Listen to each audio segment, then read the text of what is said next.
Continuamos nessa aula a conversar sobre o microempreendedor individual, conforme disposições contidas no artigo 18A da Lei Complementar 123. Vamos examinar agora especificamente o artigo 18A, parágrafo 13. O microempreendedor individual, ele está dispensado, de algumas obrigações.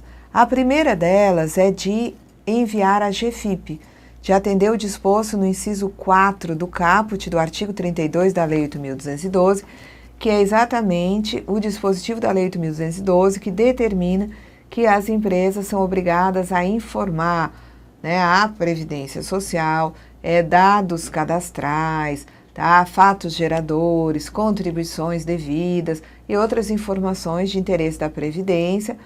E esse documento utilizado para essas informações é a GFIP, Guia de Recolhimento do FGTS Informações à Previdência.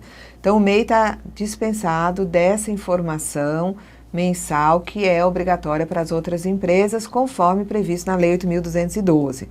Também o MEI está dispensado aqui, Então, o MEI está dispensado de apresentar a RAIS, Relação Anual de Informações Sociais.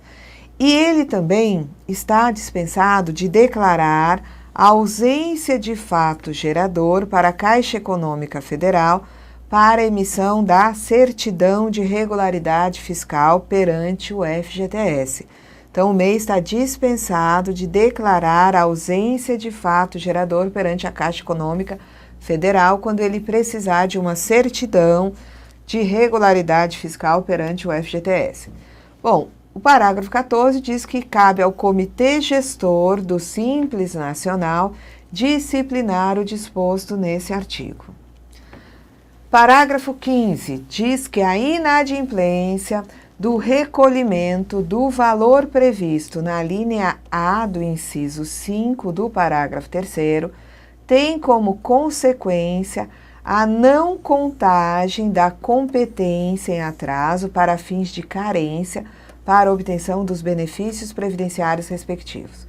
Então, quando ele paga 5% sobre o salário mínimo, nós sabemos que essa contribuição mensal, ela não é computada para fins de contagem de tempo de contribuição, Para contar como tempo de contribuição, onde se pagou 5% no mês, tem que completar com mais 15%, totalizando 20%. Agora, carência na Previdência Social, carência é contada em número de contribuições mensais, tá bom? Ora, se o microempreendedor individual ele não pagou 5% sobre o salário mínimo naquele DAS-MEI, ele não conta aquele mês para carência. Aquela contribuição ficou faltando no mês, não conta para carência, O Comitê Gestor do Simples Nacional, ele estabelece para o MEI critérios, procedimentos, prazos, efeitos diferenciados para o desenquadramento da sistemática, do CIMEI, Recolhimento em Valores Fixos, cobrança, inscrição em dívida ativa e exclusão do Simples Nacional. A alteração de dados no CNPJ, informada pelo empresário à Secretaria da Receita Federal do Brasil, equivalerá à comunicação obrigatória de desenquadramento da sistemática de recolhimento de valores fixos mensais nas seguintes hipóteses.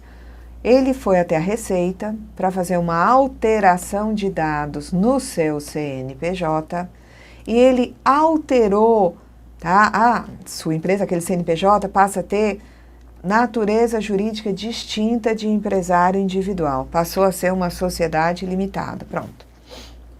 Se aquele CNPJ agora identifica uma sociedade limitada, o indivíduo, não é mais microempreendedor individual.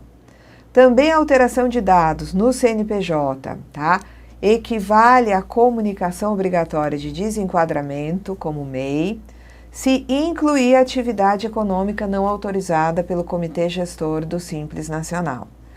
Também a alteração do CNPJ equivale à comunicação de desenquadramento do MEI quando, tá, passa aquele CNPJ a ter uma filial, tá? Porque MEI não pode ter mais de um estabelecimento, certo? Bom, agora chegamos no artigo 18b. A empresa contratante de serviços executados por intermédio do MEI, uma empresa pode contratar um MEI, tá certo? Em relação a essa contratação, ela está obrigada a recolher a contribuição a que se refere o inciso 3 do caput e o parágrafo 1º do artigo 22 da Lei 8.212, de 24 de julho de 1991. Então, significa dizer que uma empresa, quando ela contrata um MEI, o MEI ele é um contribuinte individual. Então, a empresa ela estará obrigada a contribuir com 20% sobre a remuneração que ela paga ao microempreendedor individual, tá? Então, o contratante, quando, né, um contratante é uma empresa e contrata serviços executados por intermédio de microempreendedor individual, essa empresa tem que desembolsar esse encargo de 20% sobre a remuneração do MEI. Aplica-se o disposto no caput em relação ao MEI que for contratado para prestar serviços de hidráulica, eletricidade, pintura, alvenaria, carpintaria, manutenção ou reparo de veículos.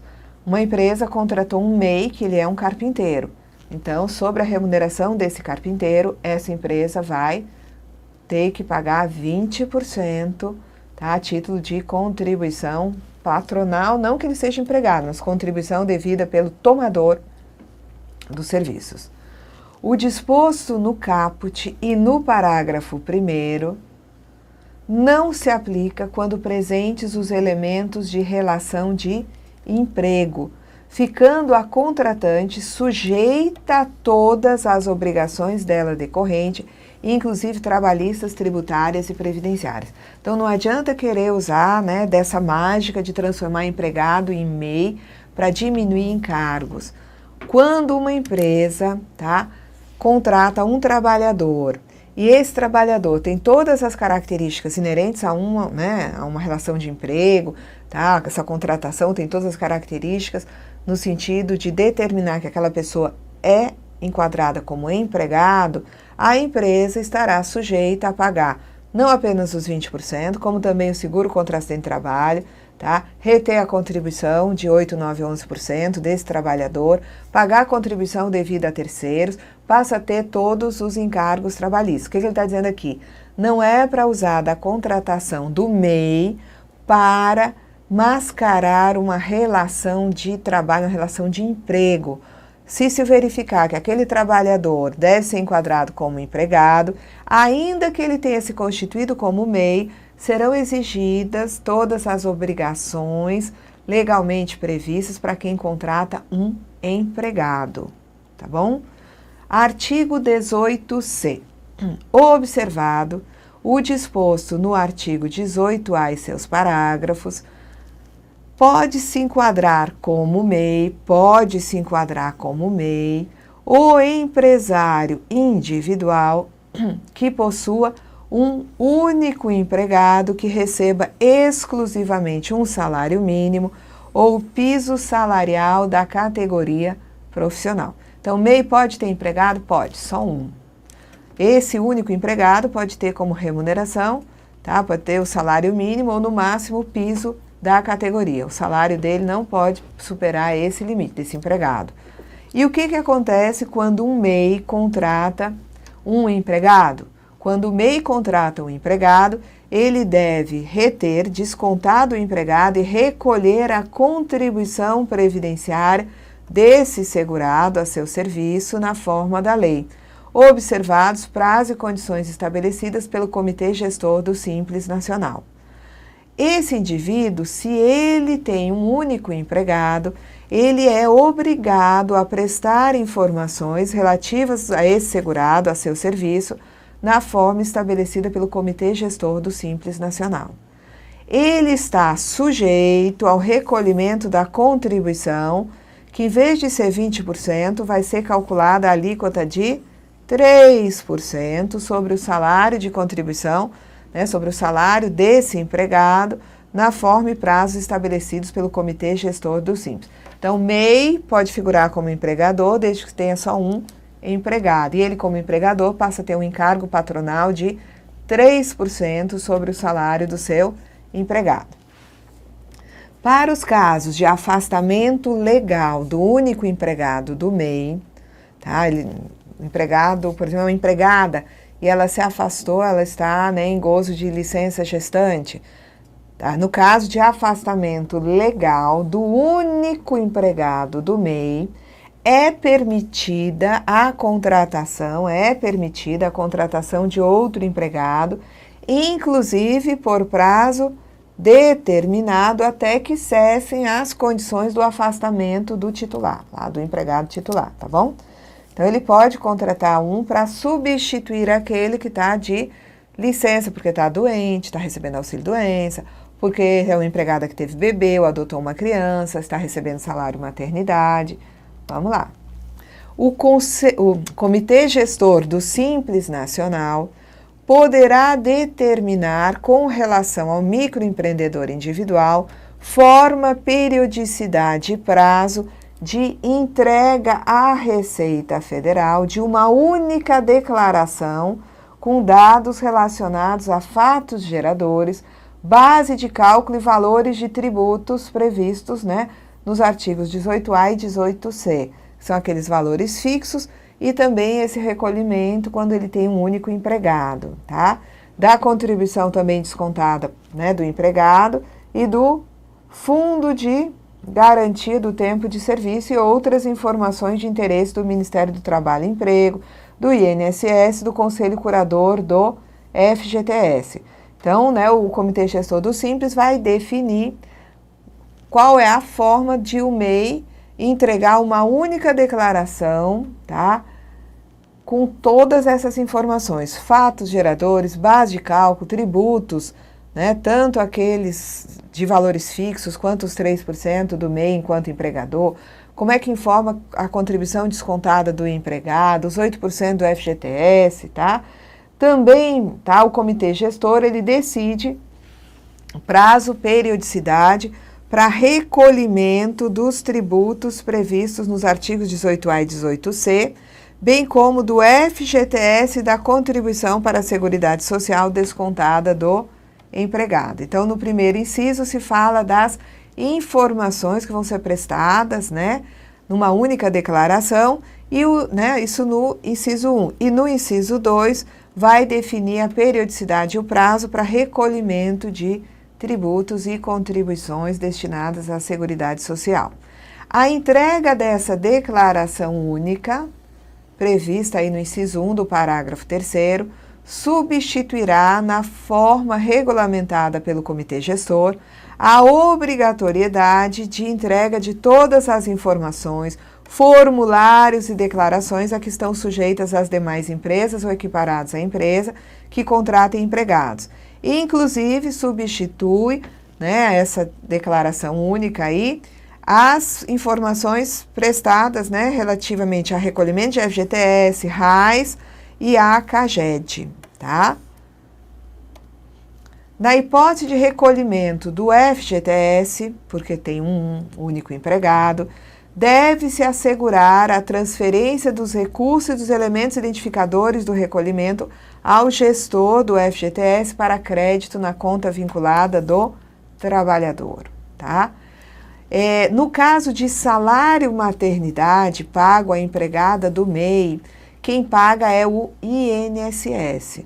O salário maternidade devido à trabalhadora avulsa e à empregada do microempreendedor individual, tá? Então, aqui nos interessa, né, trabalhadora avulsa? Não, tá? Isso interessa por conta da exigência de conhecimento sobre previdência. Mas no caso específico do MEI, nos interessa, tá? Isso aqui é um artigo que eu transcrevi para cá, que se é uma empregada do MEI, a MEI não toma serviço de avulso, eu tenho MEI contratando um único empregado, então o MEI contrata empregado, tá? Até uma empregada e essa empregada se afasta de licença gestante, tem direito a salário maternidade, quem paga esse salário maternidade da empregada do MEI é diretamente o INSS. Vamos lá. Obrigações do MEI, tá? Então, obrigações do MEI, todo mês, até o dia 20, o microempreendedor, ele deve preencher, isso pode ser feito manualmente, um relatório mensal de receitas que ele obteve no mês anterior. Então, todo mês, até o dia 20, ele vai informar quais foram as receitas auferidas no mês anterior. Ele também deve anexar esse relatório às notas fiscais de compra de produtos e de serviços, bem como as notas fiscais que emitir. Então, ele vai, apontar as notas fiscais de compra de produtos e de serviços e também as notas fiscais que ele emitiu. Até o dia 20 de cada mês, portanto, o MEI, ele preenche o relatório mensal de receitas brutas, informando os valores das receitas brutas de suas atividades do mês anterior.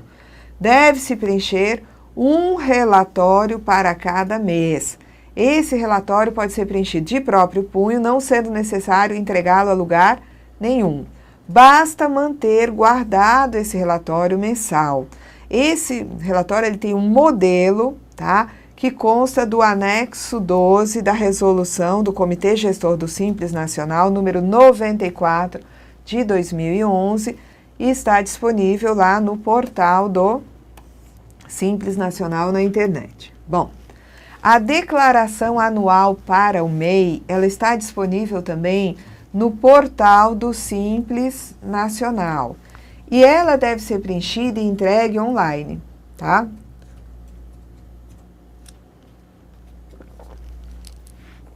Até 31 de maio de cada ano, tá?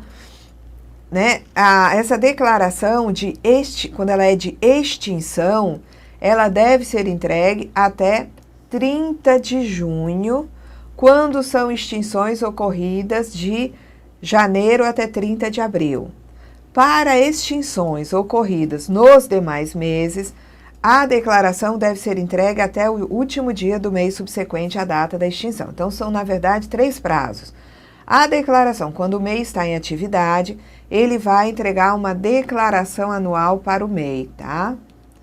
E ela, é feita online lá no portal do Simples Nacional, e ela deve ser preenchida e transmitida até 31 de maio de cada ano. Mas se é uma situação de extinção, tá? A declaração, ela vai ter que ser entregue até 30 de junho do ano, quando houver extinção de 1º de janeiro daquele ano até 30 de abril. De maio para frente, se a empresa, foi extinta, o MEI, ele vai extinguir essa atividade de maio até dezembro, ele vai ter que informar isso, tá? Numa declaração, tá? De extinção, e entregue até o último dia do mês subsequente à data da extinção, ok? Eu vou só mostrar para vocês aqui aquela situação de excesso de receita. Eu não tinha deixado slide lá para explicar. Você sabe que pode acontecer o desenquadramento do MEI. Nós sabemos que esse desenquadramento ele pode ocorrer de ofício ou mediante comunicação, tá? Mediante comunicação, quando o indivíduo não quer mais ser microempreendedor. Então, ele quer desenquadrar. A opção é irretratável para todo ano. Então, no ano seguinte, tá? No início do ano, ele comunica e fica, excluído dessa condição, desenquadrado desde o início do ano. Agora, existem situações que determinam que ele se desenquadre de forma mais rápida. Por exemplo, ele se tornou sócio de uma empresa. Ele comunica até o final do ano até o final do mês seguinte, e ele será desenquadrado a partir do 1º dia do mês seguinte. Então, ele se torna sócio da empresa em maio, até o final de junho ele comunica, e ele estará fora da condição de MEI desde o início de junho. Quando se trata de receita, nós sabemos que a empresa que funcionou o ano todo, a receita bruta anual,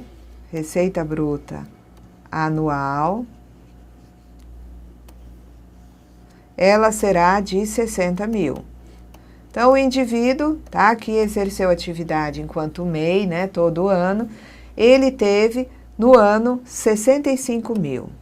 Vamos dizer que ele teve 65 mil. O que aconteceu com esse moço? Ele tem um excesso de receita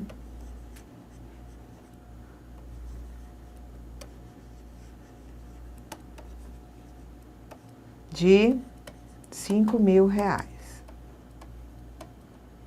Isso determina o desenquadramento como MEI, tá? Mas nós temos que saber o momento em que ele sai da condição de MEI por excesso de receita. Ora, vou trazer esses 5 mil para cá. Muito bem. 5 mil, tá? É excedente, a gente sabe disso. Nós temos aqui que verificar quanto é 20% da receita. 20% de 60 mil corresponde a 12 mil. Tá certo?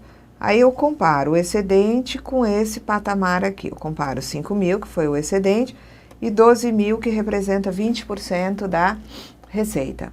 O que acontece nesse caso? O excedente foi inferior a 20% de 60 mil. Consequência, constatando-se isso, a saída da condição de MEI, o desenquadramento como MEI, tá? Vai ser a partir do primeiro dia do ano seguinte. Tá bom? Agora, tá? Se eu tenho aqui, tá? Eu sei que o limite de receita, tá? A receita anual, ela será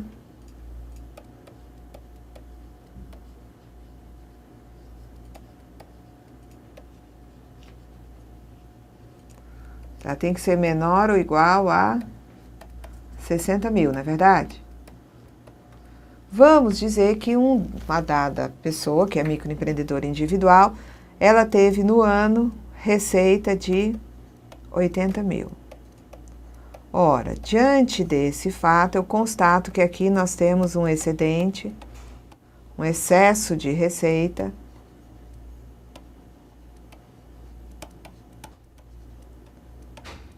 de 20 mil. Certo? Eu sei que no momento que eu tenho a receita como 60 mil, 20% de 60 mil é igual a 12 mil. E eu verifico que esse excedente aqui de receita, ele supera, tá? 20 mil é maior do que 12 mil. Consequência, como o excedente de receita, né, no ano passou de 20% dos 60 mil, o que vai acontecer nesse caso é que o desenquadramento como MEI retroage ao início do ano, tá? Então, nesse caso aqui, o desenquadramento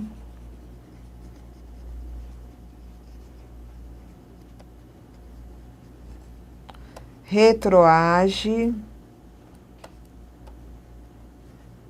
ao início do ano, tá? Vejam vocês que se retroage ao início do ano, isso determina que ele não é mais MEI, mas que pode ser uma microempresa. Mas sendo microempresa, o que foi pago na condição do MEI, tá? Não é suficiente, então é preciso recolher diferenças. Essas diferenças que vão ser recolhidas no novo enquadramento, agora como microempresa, vão ser pagas sem juros junto com o pagamento de janeiro do ano seguinte. No caso de início de atividades durante o ano,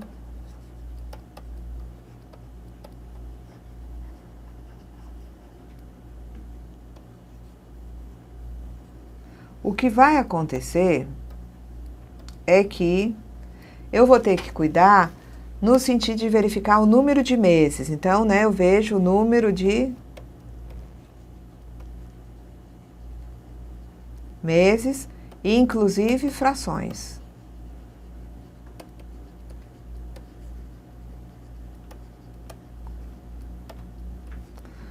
E esse número de meses eu vou ter que multiplicar pelo limite de, seria, né, o mensal, por assim dizer, de 5.000. Então, vamos dizer que uma empresa, ela funcionou, né, uma empresa, um microempreendedor, que é um empresário individual, exerceu suas atividades durante 6 meses e 15 dias. Iniciou as atividades durante o ano, 6 meses e 15 dias. Nesse caso, eu posso entender que o meu multiplicador vai ser 7. Então, eu vou multiplicar 7 vezes 5.000. A receita esperada, a receita bruta, vai ser igual a 35.000. Se houver, tá, receita acima desses 35.000 esperado para esse quantitativo de meses, vai haver o desenquadramento como MEI. E o desenquadramento vai ocorrer quando, tá? Se, vamos ver quanto que dá 20% de 35.000.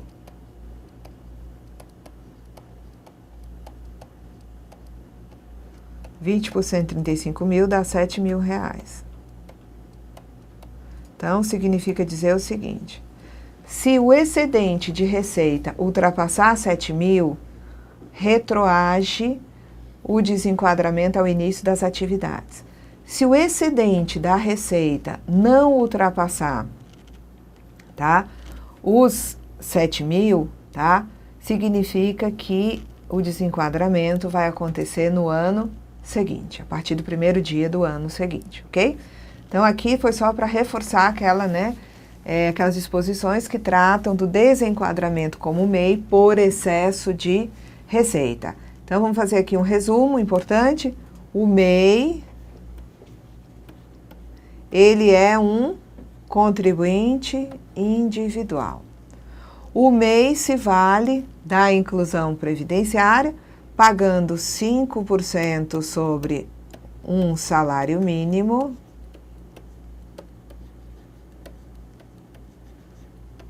ok? Assim fazendo, tá? E junto com esse 5%, a gente sabe que ele paga R$1 de ICMS ou prestando serviço R$5 de ISS, ele vai ter direito a benefícios tanto para ele quanto para seus dependentes, pensão por morte, auxílio reclusão, no valor também de um salário mínimo, exceto a aposentadoria por tempo de contribuição, tá? Esse MEI, ele nós já vimos um empresário individual, tá? Que ele se constitui como microempreendedor individual, né? É uma pessoa que exerce atividade por conta própria, poderia ser empresário individual sem ser MEI, tá? Mas ele, empresário individual, como MEI, ele vai ter, tá, essa questão da possibilidade de pagar uma alíquota menor. Também como MEI, ele tem uma contribuição previdenciária enquanto empregador reduzida para 3%, pagando 3% sobre o salário mínimo ou sobre o piso, né, da categoria, porque ele pode ter este único empregado que receba salário mínimo ou no máximo o piso. Então, ficamos até aqui, tá? Com essas informações sobre o microempreendedor individual. Até a nossa próxima aula.